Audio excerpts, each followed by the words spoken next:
Às 0h37 de uma noite fria de outono, Seul parecia dormir sob um véu de névoa prateada. As ruas de Sancheong-dong estavam quase desertas, iluminadas apenas pelas vitrines que ainda aguardavam o calor do dia. A chuva fina caía como fios de seda, deslizando sobre os paralelepípedos e refletindo o brilho das luzes de neon.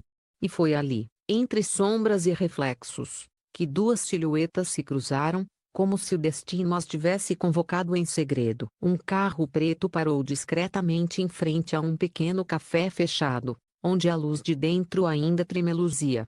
Park Bo-gum, envolto em um sobretudo cinza, desceu do veículo com passos contidos. O capuz cobria parte do rosto, mas o brilho em seus olhos era inconfundível, uma mistura de hesitação e ternura. Poucos minutos depois, Ho Jung surgiu do outro lado da rua, com um cachecol branco enrolado delicadamente no pescoço.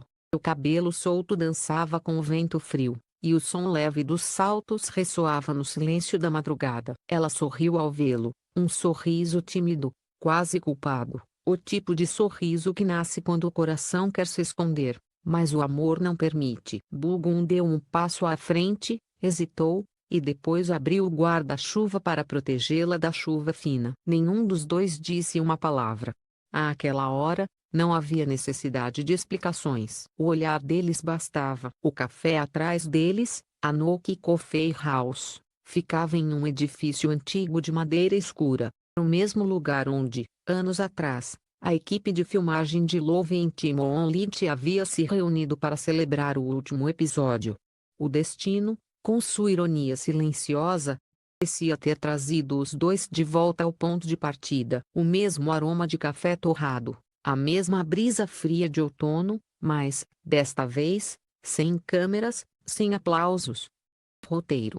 Apenas os dois. Enquanto caminhavam juntos pela rua estreita de Sancheong-dong, o som da chuva tornou-se uma trilha sonora sutil. De tempos em tempos, ele olhava para ela, como se ainda não acreditasse que estava ali. E Ho Jung, por sua vez, mantinha o olhar baixo, mas havia algo nos cantos de seus lábios que denunciava o conforto daquela presença. As mãos deles quase se tocaram, mas não se atreveram a se encontrar. Era um tipo de amor que vivia nas entrelinhas, onde cada gesto dizia mais do que qualquer palavra. O tempo pareceu desacelerar.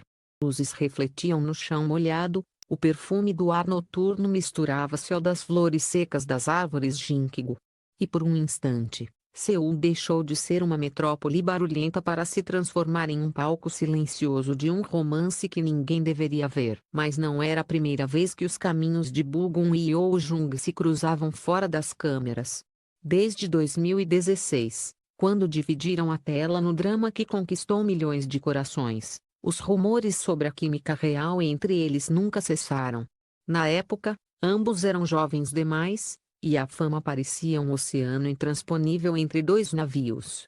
Mesmo assim, o público via algo diferente em seus olhares, algo que não poderia ser ensaiado. Os anos passaram, e cada um seguiu sua trajetória. Ele mergulhou em novos papéis, ela amadureceu como atriz e mulher. Mas os sussurros voltavam de tempos em tempos. Postagens coincidentes nas redes sociais, fotos tiradas em locais semelhantes, um pôr do sol em Yeonnam-dong, uma xícara idêntica de chá de jasmim. Pequenos detalhes que, aos olhos atentos dos fãs, pareciam mais do que coincidência. Naquela noite de outono, porém, tudo era diferente. Não havia equipe de filmagem, nem fãs nas calçadas. Apenas eles e o som distante de um violão vindo de uma janela aberta. Bo-gum, em silêncio, observava Ho Jung enquanto ela olhava as vitrines fechadas. Era um olhar cheio de lembranças, do primeiro encontro no set, do riso compartilhado entre as gravações,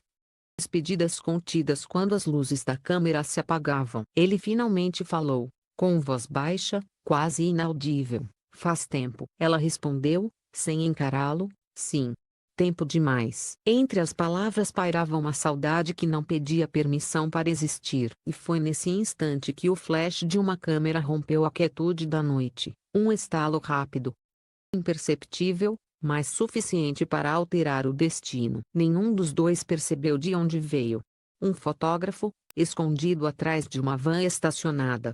Registraram o momento em que as mãos deles, por um breve segundo, tocaram sob o guarda-chuva. Eles seguiram caminhando, sem saber que a madrugada de Seul acabara de se tornar o prelúdio de algo maior. Enquanto desapareciam sob a névoa, o narrador invisível parecia sussurrar: naquela noite, sob o luar de Seul, apenas o segredo deles que estava prestes a ser revelado. Era o início de algo que ninguém conseguiria esconder. O amanhecer em Seul chegou sem aviso, dissolvendo a névoa da noite anterior. O café de Sancheong-dong, agora aberto e cheio de vida, não lembrava em nada o cenário silencioso que abrigara um segredo poucas horas antes.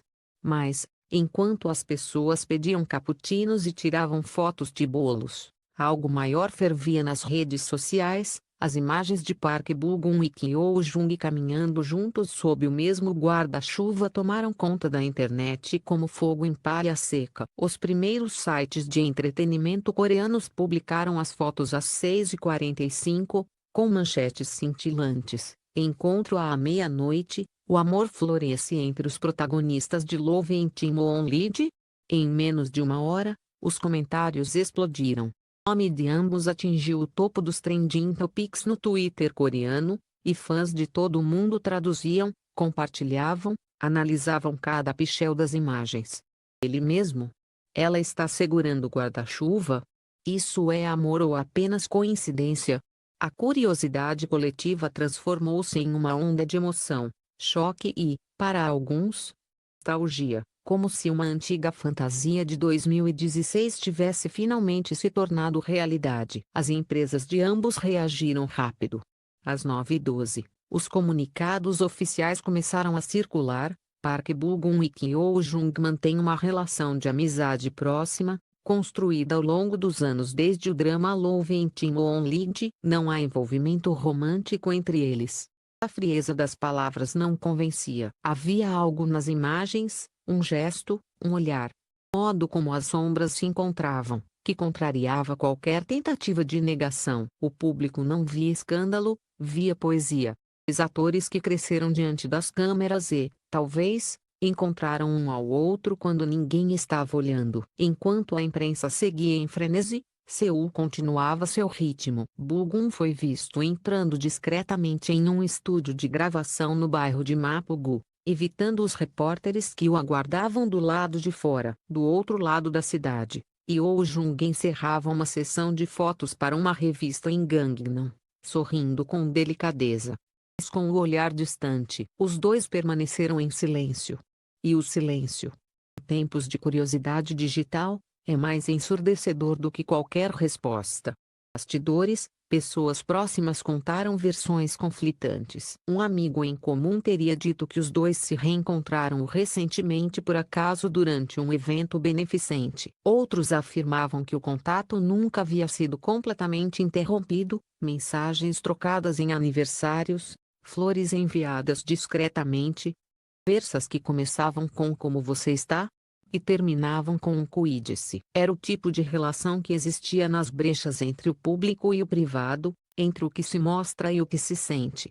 Pela semana, os paparazzi intensificaram a perseguição. Em uma noite chuvosa, Bo-gum foi flagrado próximo ao Ryuan, caminhando sozinho, com o mesmo sobretudo da noite das fotos. Testemunhas disseram que ele parecia pensativo, observando as luzes refletidas na água.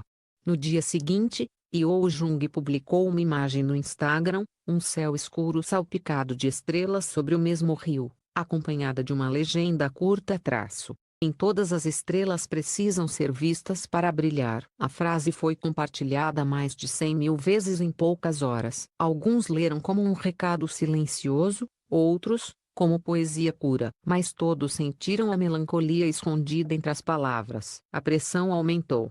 Programas de TV começaram a especular, colunistas lembravam as cenas icônicas do drama que os unira. Talvez o amor deles nunca tenha acabado, dizia um apresentador sorrindo. Era inevitável. Quanto mais tentavam negar, mais o público acreditava. Na manhã de sexta-feira, Bo-gum apareceu no aeroporto de Incheon com destino ao Japão, onde participaria de um fan meeting. Vestia roupas simples, o rosto sereno, Mas os olhos denunciavam noites sem descanso. Um jornalista gritou uma pergunta: "Você está apaixonado por Kim Yo-jung?"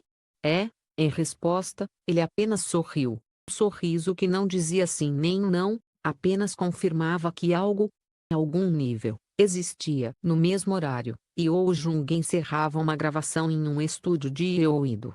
Ao sair, acenou para os fãs e entrou em seu carro, recusando entrevistas. Dentro do veículo, dizem que ela observou as gotas de chuva escorrendo pelo vidro e sussurrou algo inaudível. Talvez um nome, talvez apenas um pensamento. O turista ligou o rádio, e uma música antiga tocou, Beautiful Life, a mesma canção que embalara as últimas cenas de Love em Timon Lynch. O acaso, novamente, parecia conspirar em silêncio. À noite, a cidade voltou a se cobrir de luzes. As manchetes já haviam mudado. Novos escândalos tomavam espaço, mas algo daquela história permanecia. Nas ruas de Sancheong-dong, o mesmo café ainda funcionava. O mesmo banco de madeira continuava sob o mesmo poste de luz. Um casal qualquer poderia sentar-se ali e não saber que, naquela esquina, um amor talvez real, talvez impossível, havia respirado entre o som da chuva e o clique de uma câmera. E assim, o rumor virou lembrança. Lembrança virou lenda. Entre rumores e verdades, o amor deles se tornou uma história que Seul sussurra quando a meia-noite cai. Uma história que começou sob as luzes da cidade e nunca mais pôde ser apagada.